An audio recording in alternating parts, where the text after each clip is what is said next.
ce n'était pas qu'une impression, Géraldine Demory. Cet été en France, on a bel et bien vécu un été pourri. Le plus frais et le plus pluvieux depuis 2014. En moyenne, sur juin, juillet, août, il a plu 23% de plus que la normale en France. Jusqu'à 40% de plus sur une très large moitié nord.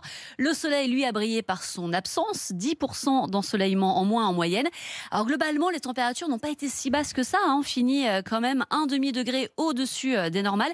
Mais on a eu droit à de véritables montagnes russes. Il a fait très chaud en juin, à la mi-juillet et à la mi-août. Et au contraire, très frais sur les premières quinzaines de juillet et août. La faute à l'anticyclone des Açores, qui n'était pas à sa place habituelle, et à des gouttes froides qui sont venues se bloquer régulièrement sur la France.